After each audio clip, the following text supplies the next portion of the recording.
Welcome to the deep dive. So you've brought us quite the collection this time. It looks like everything from, the real basics of sports nutrition, Right, like beginner's guides. all the way up to really detailed stuff for athletes. Exactly. Comprehensive guides, specific advice. So our mission today basically is to sift through all that. Okay. And pull out what? The core principles. Yeah, the key nutritional ideas and, importantly, the actionable strategies. Stuff you can actually use to fuel your body effectively. Right. Whether the goal is just maintaining weight or maybe focusing on fat loss or even building muscle. Precisely. Think of it like understanding the right fuel for your own high-performance engine. Love that analogy. Okay, so where do we start? The foundations. Let's do that. We spent time synthesizing these resources, and it's clear sports nutrition isn't just eating healthy, it's more strategic. It's about applying the science to, boost your activity and hit specific goals. You got it. So let's lay down those foundational elements first, because honestly, they underpin everything else. Okay, so like you said, the engine needs fundamentals. We're talking 4 key pillars. That's a good way to put it.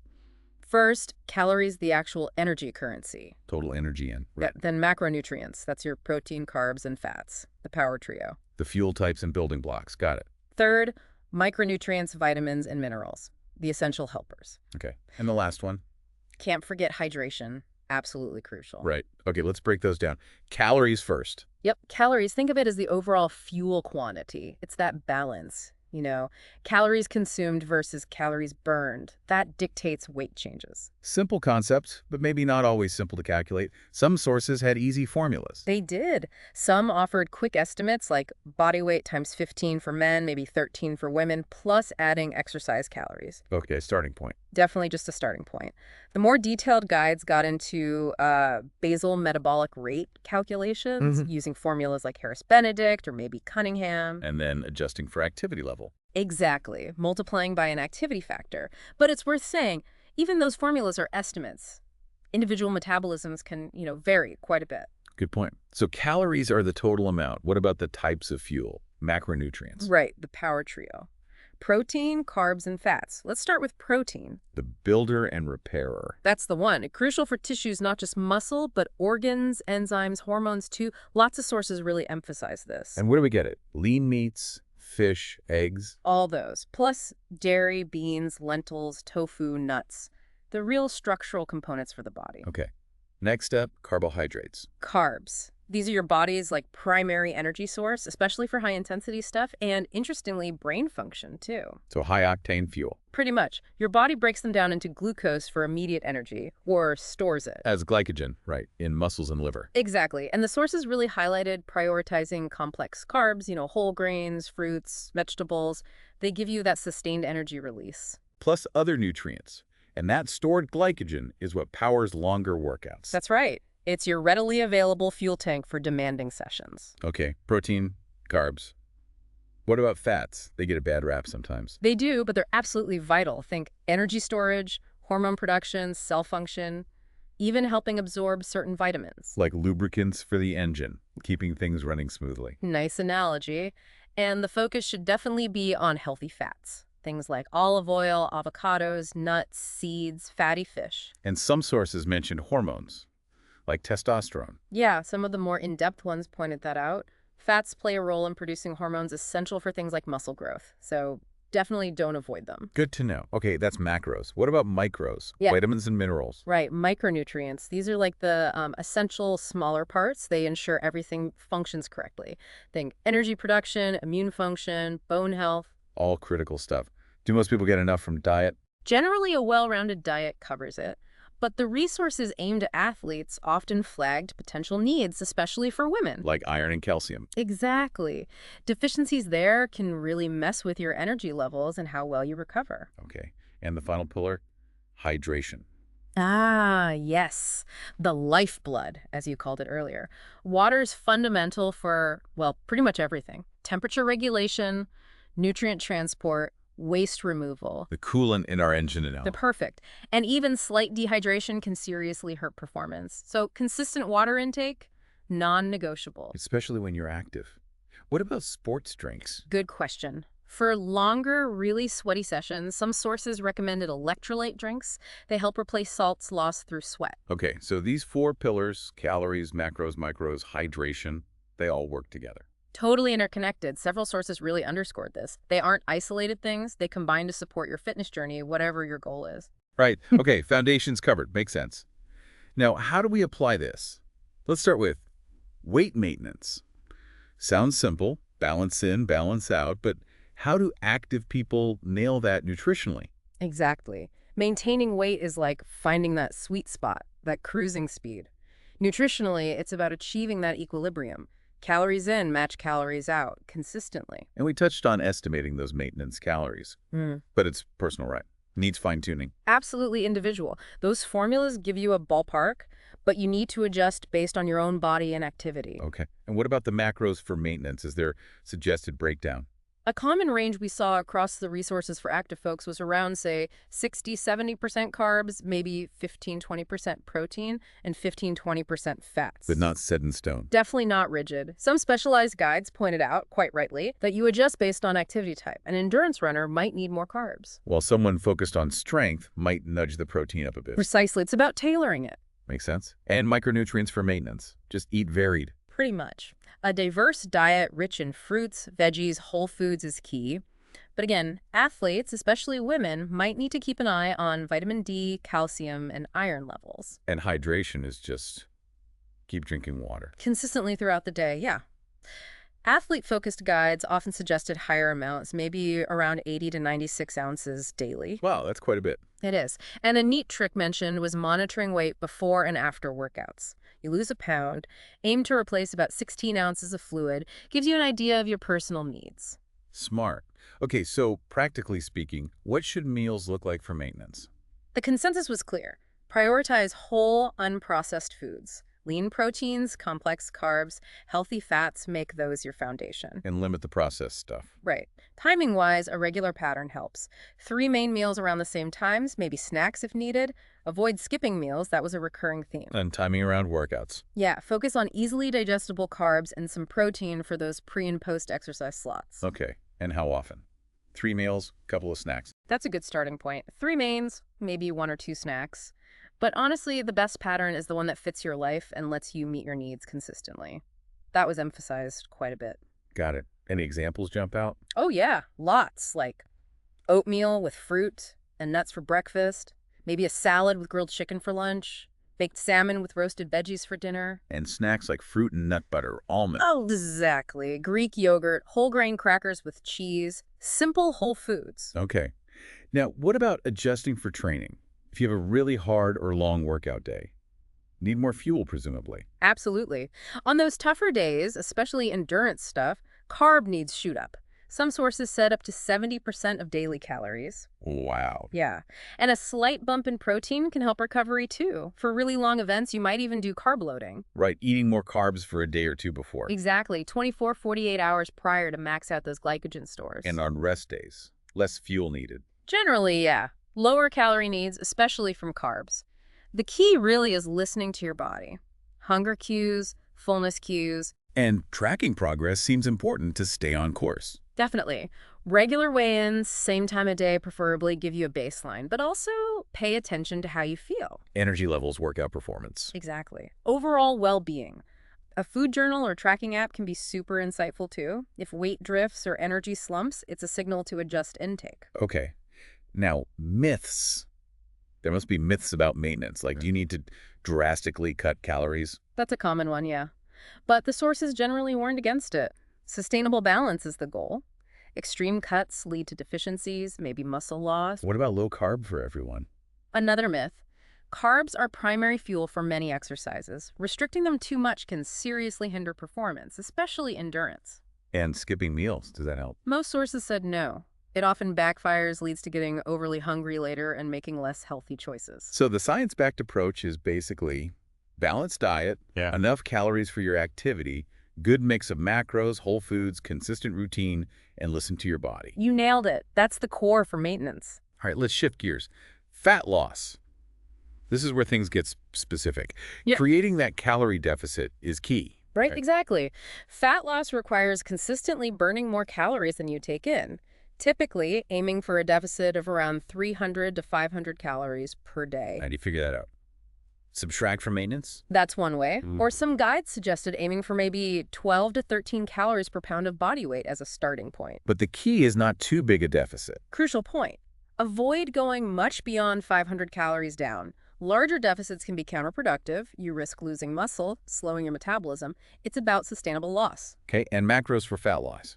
Protein becomes even more important. Hugely important. The recommendations were generally higher, maybe 0.8 to 1.2 grams per pound of body weight. Some sources even suggested a bit higher for athletes. Why so high? To preserve that lean muscle mass while you're eating fewer calories overall, you want to lose fat, not muscle. Makes sense. Oh. What about carbs and fats? Carbs need careful management. Around 40% of daily calories was a common suggestion, but crucially, still enough to fuel workouts, maybe no lower than 1.4 to 1.8 grams per pound. So not eliminating carbs entirely. Definitely not. And fats, moderate intake, around 20–30% of total calories, really focusing on those healthy, unsaturated sources. Okay. And micronutrients and hydration. Still critical during fat loss. Even more so, arguably. You're eating less, so every calorie needs to count nutritionally. Nutrient density is key. So focusing on foods packed with vitamins and minerals. Exactly. And fiber-rich foods were emphasized too because they help you feel full, which is obviously helpful in a deficit. Good tip. And water. Drink more. Yeah, increasing water intake, aiming for maybe 6 to 8 glasses daily can help manage hunger. Some evidence suggests it might even give metabolism a tiny boost. And cut back on sugary drinks. Absolutely. Minimize those liquid calories from sodas, juices. They add up fast without making you feel full. Okay, meal planning for fat loss. Sounds like lean protein and veggies take center stage. Spot on. Lean proteins, lots of high-fiber, non-starchy vegetables, plus whole grains in moderation, and healthy fats in controlled amounts. Again, whole, unprocessed foods. That's the theme. And be mindful of liquid calories. Timing-wise, regular intervals help manage hunger. Avoid skipping meals. Still important to fuel workouts. Yes. Nutrient timing around workouts, carbs, and protein before and after can still be beneficial. Maybe schedule training near meals. And any tips on evening eating? Some resources mention avoiding really calorie-dense junk food before bed. A few even touched on potential benefits of overnight fasting, like maybe stopping eating after 8 p.m., but that's more individual. How often should people eat? 3 to 5 meals. That seemed common. 3 to 5 meals or snacks per day. Some find more frequent, smaller meals better for hunger. Again, it's finding what works for you. Examples, like egg white omelets. Yeah, egg white omelet with veggies for breakfast, big salad with grilled chicken for lunch, baked fish with steamed veggies for dinner. Snacks like popcorn or veggies and hummus. Exactly. Air pop popcorn, raw veggies, maybe a small handful of almonds, a protein shake, fresh fruit. Keeping it light but satisfying. Okay, how do you adjust intake for training when you're in a deficit? Seems tricky. It is a balancing act. You need to fuel those workouts properly. So drastically slashing carbs on training days is usually a bad idea. Still need that 1.4 or 1.8 grams per pound range. Aiming for at least that on training days, yes. On rest days or lighter days, you might dial the carbs back a bit. And protein. Keep it consistent. Definitely consistent. Spreading protein intake throughout the day was often recommended for better muscle preservation. And tracking progress is crucial here too, I imagine. Absolutely. Regular weigh-ins, aiming for that slow, steady loss, maybe 0.5 to 1% of body weight per week. If you can track body fat percentage, even better. And watch energy levels, performance. For sure. Hunger levels too. Food journal or apps are really helpful here. If you plateau, time to reassess. Maybe a small adjustment, slightly more activity, or trim calories by another 100, 200. What about fat loss myths? Like needing drastic cuts for quick results. Big one. But as we said, that often backfires. Leads to muscle loss, metabolic slowdown. Sustainable is better. Carbs being the enemy. Still a myth. Moderation is key. Cutting them out completely hurts energy and performance. Aim for around 40% of calories, enough for workouts. Sweating more means burning more fat. Nope. Sweat just cools you down, not a direct measure of fat burn. Fad diets. Usually too restrictive, not sustainable. People often regain the weight. And spot reduction. Losing fat from just one area. Doesn't work, unfortunately. Fat loss is systemic overall. You can't pick and choose where it comes off first. So the science-backed way is moderate deficit, prioritize protein, focus on whole, nutrient-dense, high-fiber foods, strength train to keep muscle, drink water, limit liquid calories. That sums it up nicely. A sustainable, well-rounded approach. Okay, let's flip the script. Muscle gain. This requires the opposite, right? A calorie surplus. Exactly. To build muscle tissue, you need extra energy, consistently consuming more calories than you expend. How much more? The typical recommendation is a surplus of around 250 to 500 calories per day above your maintenance level. Or calculating based on body weight. Yeah, some suggested aiming for at least 20 calories per pound as a starting point, or simply adding about 500 calories to your current intake. But again, not too extreme. Right. A huge surplus often leads to gaining more fat than muscle. Aim for realistic gains, maybe half a pound to a pound per week. Okay. Protein for muscle gain. Even more critical here, I guess. Absolutely starring role. Recommendations were generally higher, often 1.2 to 2.2 grams per kilogram of body weight daily.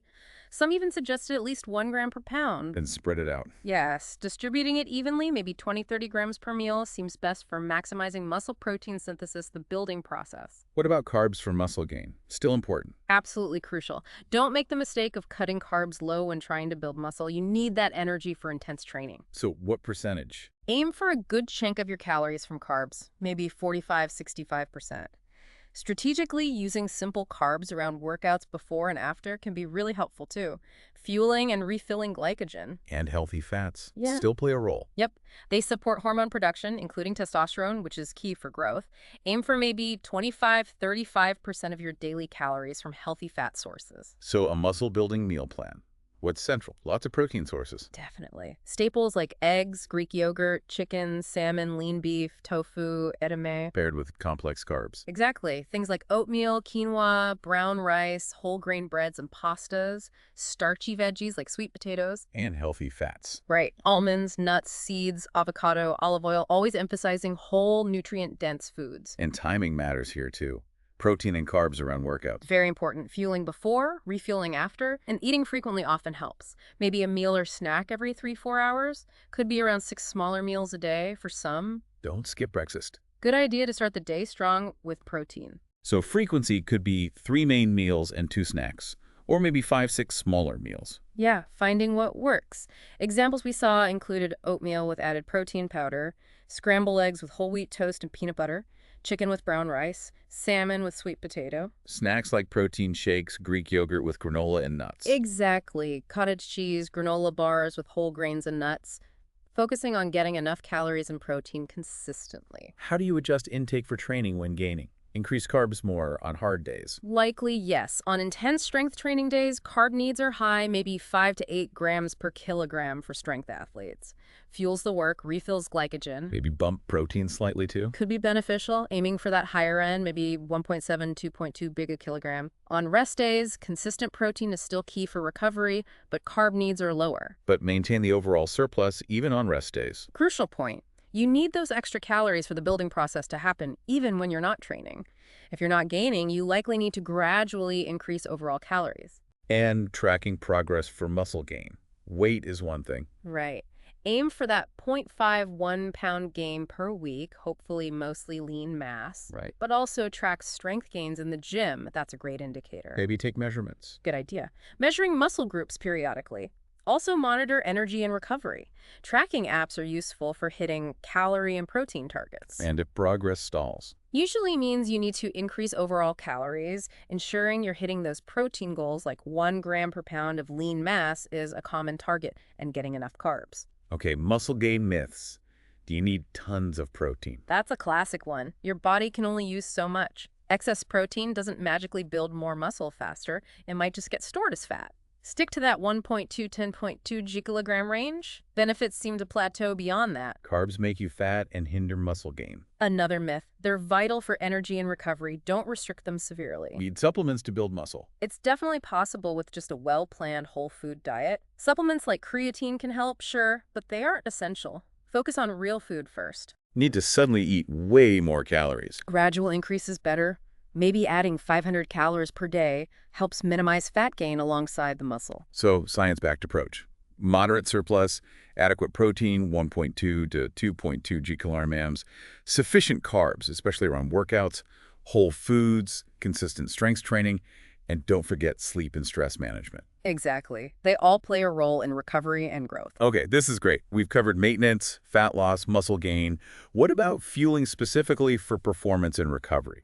Like right around the workout itself. Yeah, nutrient timing becomes really important here. Let's talk pre-workout. What's the goal? Quick energy. Pretty much. Having readily available fuel. Sources suggested carbs, maybe 30-50 grams, with a little protein, say 5-10 grams, about 30-60 minutes before you start. What about for longer endurance stuff? For sessions over 90 minutes, some guidelines said closer to 1 gram of high glycemic carbs per kilogram of body weight, again 30-60 minutes prior. And choose stuff that's easy to digest. Definitely. Things like bananas, applesauce, crackers, maybe even white bread or potatoes. Nothing too heavy or slow digesting right before you work out. What about fueling during the workout? Is that necessary? For longer or really intense sessions, yeah, definitely beneficial. Think over 90 minutes again. What's the recommendation? Aiming for around 30-60 grams of simple carbs, maybe every 10-15 minutes, helps keep blood sugar stable, delays fatigue. Some sources mention roughly 60 Jane carbs per hour as a target. Sports drinks? Gels? Yeah, those are convenient options for getting carbs in easily during exercise. And hydration during exercise, super critical, right? Cannot emphasize it enough. Drink before you start at least 16 ounces within 2 hours prior was a common tip. Then sip during maybe 6 to 8 ounces every 15 minutes or so. And even slight dehydration hurts performance. Significantly. That 2% dehydration figure came up again, can decrease performance by like 10%. For longer sessions, electrolyte drinks help replace lost salts too. Okay, workout's done. Post-workout refueling. What's the window? The anabolic window idea suggests consuming carbs and protein fairly soon after, within maybe 30 minutes to 2 hours. This helps maximize glycogen replenishment and kickstart muscle repair. How much? Common guideline was around 1 gram of carbs per kilogram of body weight and maybe 0.5 grams of protein per kilogram. Another one mentioned was 0.68 g carbs per pound within 30 minutes, then more carbs every couple of hours. The snacks that have both carbs and protein. Exactly. Recovery drinks are designed for this. Or a chicken sandwich, banana with milk, Greek yogurt with granola, apple slices with nut butter, something with both components. And protein isn't just a post-workout thing, right? We need it consistently. That's right. Consuming 20-40 grams of high-quality protein every 3-4 hours throughout the day seems optimal for keeping muscle protein synthesis elevated. And rehydrating after. Absolutely.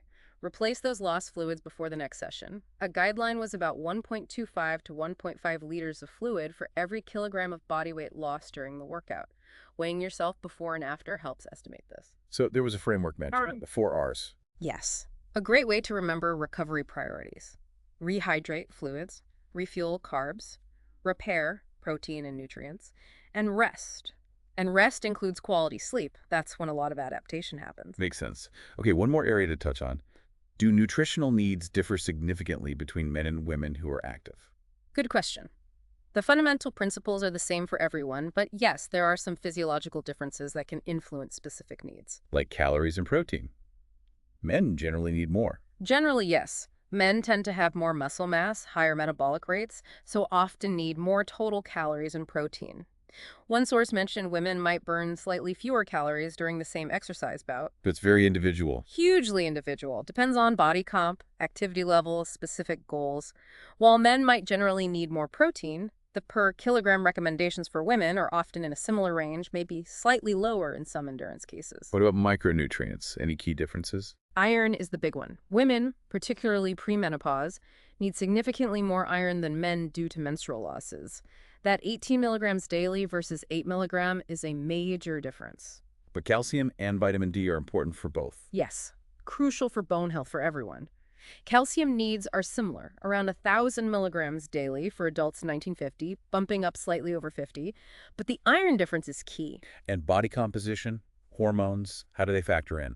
Women typically have a higher essential body fat percentage. Hormonal differences like higher estrogen can influence where fat is stored and how it's used for fuel. Does this change the basic nutritional advice? Not the core principles, calorie balance, macro distribution targets still apply, but it might influence how someone responds to certain strategies. And it's really important for female athletes to be aware of potential risks like the female athlete triad or RADS. Relative energy deficiency in sport. That's from not eating enough. Exactly. Insufficient energy availability can lead to menstrual issues, bone loss, and other health problems. So adequate calorie intake is critical, especially for female athletes. Some sources flagged intakes below 1,800 kilcal day as potentially problematic for getting enough nutrients. Any specific tips for women following certain diets, Yeah. like vegetarian or vegan? Yeah, they need to be extra diligent about getting enough protein, iron, vitamin D, calcium, and especially vitamin B12, which is mainly in animal foods. Plant-based iron is harder to absorb too, so careful planning, maybe pairing iron sources with vitamin C is important. Wow, okay. We've covered a ton of ground here. We really have, from the foundations right through to specific goals and considerations. So just to recap quickly, we hit the fundamentals: calories, macros, micros, hydration, that applied them to weight maintenance, fat loss, and muscle gain. Talked about fueling for performance and recovery. And those important differences and considerations for men and women. The big takeaway seems to be that it's a process, right? A journey. Absolutely. Mastering sports nutrition isn't a one-time thing. It's about continuous learning, consistency, and adjusting based on your own body and goals. So the encouragement is start with the basics. Understand your goals, experiment a bit. Exactly. Try out these strategies, see how your body responds, and refine your approach over time. Don't be afraid to tweak things. And there are resources out there to help people dive deeper. You mentioned books, courses. Yeah, things like Nancy Clark's Sports Nutrition Guidebook are classics. There are certifications like the NASM one if you want to go really in depth. YouTube channels like Jeff Nippard offer great science-based content. And tracking apps. MyFitnessPal, Chronometer. Those can be really useful tools, especially when you're starting out or trying to hit specific targets. Macro Factor is another popular one. So ultimately, understanding this science empowers you, right? Yeah. Lets you make informed choices. Totally. It puts you in the driver's seat. Like understanding how your car works helps you drive better. Understanding nutrition helps you fuel your body for your personal best. Great way to put it. Okay, so as we wrap up, maybe a final thought for our listeners to chew on. Based on everything we've discussed today, what specific part of your nutrition are you feeling most curious or maybe motivated to explore and refine next? Excellent question to ponder. Thanks for taking this deep dive with us.